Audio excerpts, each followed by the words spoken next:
I'm Peter. I came to the UK from Zimbabwe, then Rhodesia, in 1975 to study medicine. And on arrival, I was adopted by Caroline's sister, who made sure I became a Christian, and then by Caroline, who became my fellow ex-Rhodesian, friend, parish visitor, and then my wife. I worked in the NHS as a consultant and gastroenterologist for 32 years. Hi, I'm Caroline. I also grew up in Zimbabwe, where I became a Christian in my final year at school, and then also came to England, where I met Peter. I have been a full-time mother, and then a nurse and a midwife, and after the children left home, I became a geologist and had a short career in exploration. We have 3 lovely children who are all married and 5 grandchildren. At a New Wine conference in 2008, I attended a seminar called Dreams, Visions, Nightmares and Relocation, about how to tell when a dream is a calling from God so it doesn't turn into a nightmare. Henry Kendall outlined 5 points. A calling is usually to a people, not a place, and one who God gives you a love for. A calling is usually costly, and God calls us to things we want to do. Desire is a key part of the discernment process. Practical considerations are important too. Is it a suitable time of your life? And you should submit your plans to somebody else for their opinion, a pastor or a mentor. By the end of that conference, I felt that God was calling us to sub-Saharan Africa. In my student days, I can remember being invited around for Sunday lunch with a lot of other hungry young people to the home of a couple who had worked for many years in India. And it made a huge impression on me, and I could remember clear as a bell leaving their home and knowing that one day I wanted to do something similar, and that feeling never left me. In exploring our call, we initially went on a mission to Mozambique, but my poor ability to learn languages made it clear I could not teach medicine in Portuguese, which ruled out both Angola and Mozambique. And because we had roots in Zimbabwe, this seemed the obvious choice.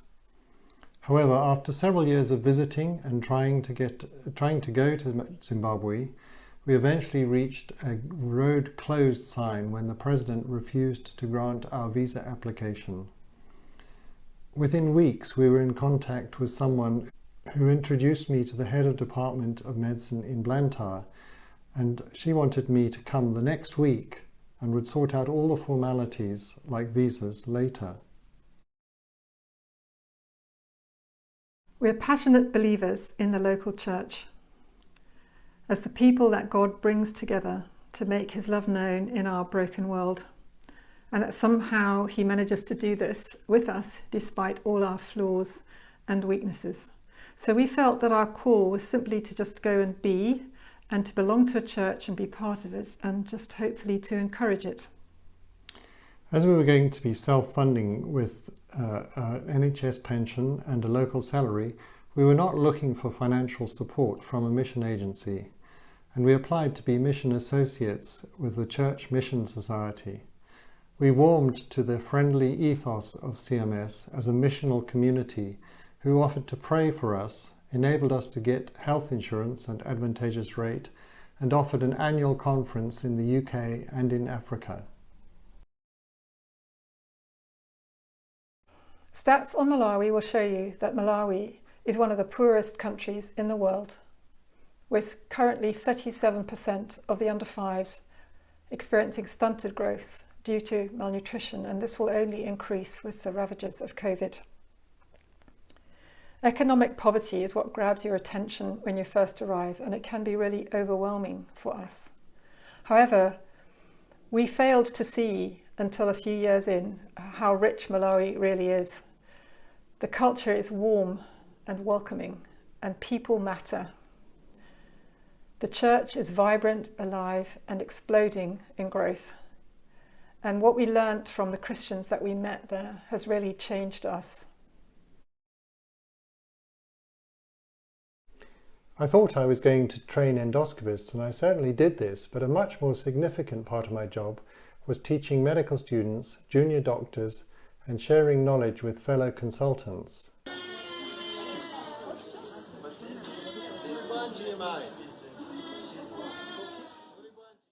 The teaching was mostly bedside and caring for patients who were jam-packed into the wards.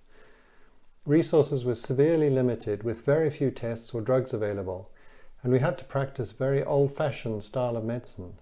COVID presented a major challenge in the hospital, initially to overcome the extreme anxiety of the medical and nursing staff and getting used to using PPE routinely while waiting for the vaccine. Sadly, when it arrived through the COVAX collaborative, many Malawians, including some medical staff, refused the vaccine as they believe it is part of a dangerous conspiracy by the West to harm them. Initially, I taught earth science, and I loved sharing my passion with the students who were keen to learn. I particularly enjoyed taking them out into the field because the cost of transport and their struggles make it almost impossible for them to do this on their own. Sadly, I never got the correct visa, and so after a couple of years I had to leave that job and found other things to do. We were normal people living very normal lives and got involved in a whole variety of things whilst we were there, and we'd like to share 3 of those things with you now. We got involved with Alpha initially through our church and loved seeing how accessible it was to people in different circumstances. In the same group, we could have somebody living a hand-to-mouth day-to-day existence alongside somebody else who had a job, a regular income and a house. And yet both of these people could share together what their experiences were and be introduced to Jesus. Over the years, I became involved with a number of leaders who were interested in running Alpha, and they have become the core of the Alpha Malawi team. They're providing training for people that want to run Alpha, and they now have all the materials translated into the language Chichewa. One of these leaders that we met was James Moto and his wife Atilia. They're passionate about Alpha and run courses repeatedly. They're serial church planters, and although they're only in their 40s and have 2 young girls, they have already planted 3 churches. Severe flooding after a cyclone in 2015 brought us in contact with a remarkable man called Pastor Cadioli and his Titandizani, which means we help each other, concept of caring for orphans, the elderly and other vulnerable people by the church community taking them into their homes, not into orphanages. Their resources of rice and maize fields had been destroyed by the flood, and we helped initially with food relief so that they could get back on their feet. This led to an ongoing relationship of support, including school fees and uniforms. From the time we first met Cadioli, we were asking God to provide a local organisation who would be able to offer long-term support. A year before we left, God brought us in contact with a remarkable man called Stephen, himself initially a street kid and orphan, who is the Malawian lead for an organisation called Forgotten Voices International. And to our great joy, in answer to our prayer, they have agreed to take on the nurture of Titandizani. I became involved in leading a small charity called the Chira Fund, which operates in the hospital where Peter was working. The government budget does cover the costs of staff salaries, but there's very little money left for any other necessities. You may not always recognise the vital role that toilet paper plays in your life, but if it's absent, other things will be used by people. So rags and stones, which can be used in the village in a pit latrine, are okay there, but in a ward-based sewage system, which runs on water, they don't work. So one of Chira Fund's regular budget lines is to provide toilet paper for large parts of the hospital. And this small act has significantly reduced the number of blocked sewers that occur on the wards, which has significantly improved the lives of the patients and the staff. This all sounds very wonderful and busy, but we want to make it clear that we had plenty of time to enjoy life, make lovely friends and go on spectacular holidays at the lake and especially at the 2 game reserves within a few hours of our house, relaxing, climbing mountains and enjoying the natural world.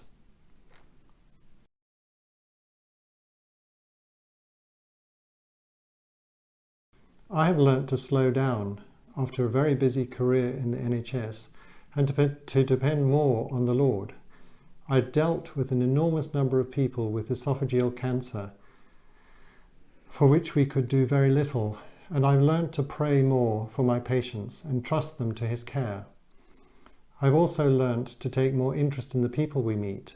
In the UK, you might just say good morning to a stranger, but in Malawi, you say Modi, good morning, Muli Bwanji, how are you? Kunyumba Uli Bwanji, how is your home? We also learnt more about some of the contemplative approaches to the spiritual life and are committed to praying and reading the Bible and saying the Lord's Prayer in Chichewa together, using such apps as Bible 1 Year, Common Prayer for Ordinary Radicals, Pray As You Go, and Lectio 365.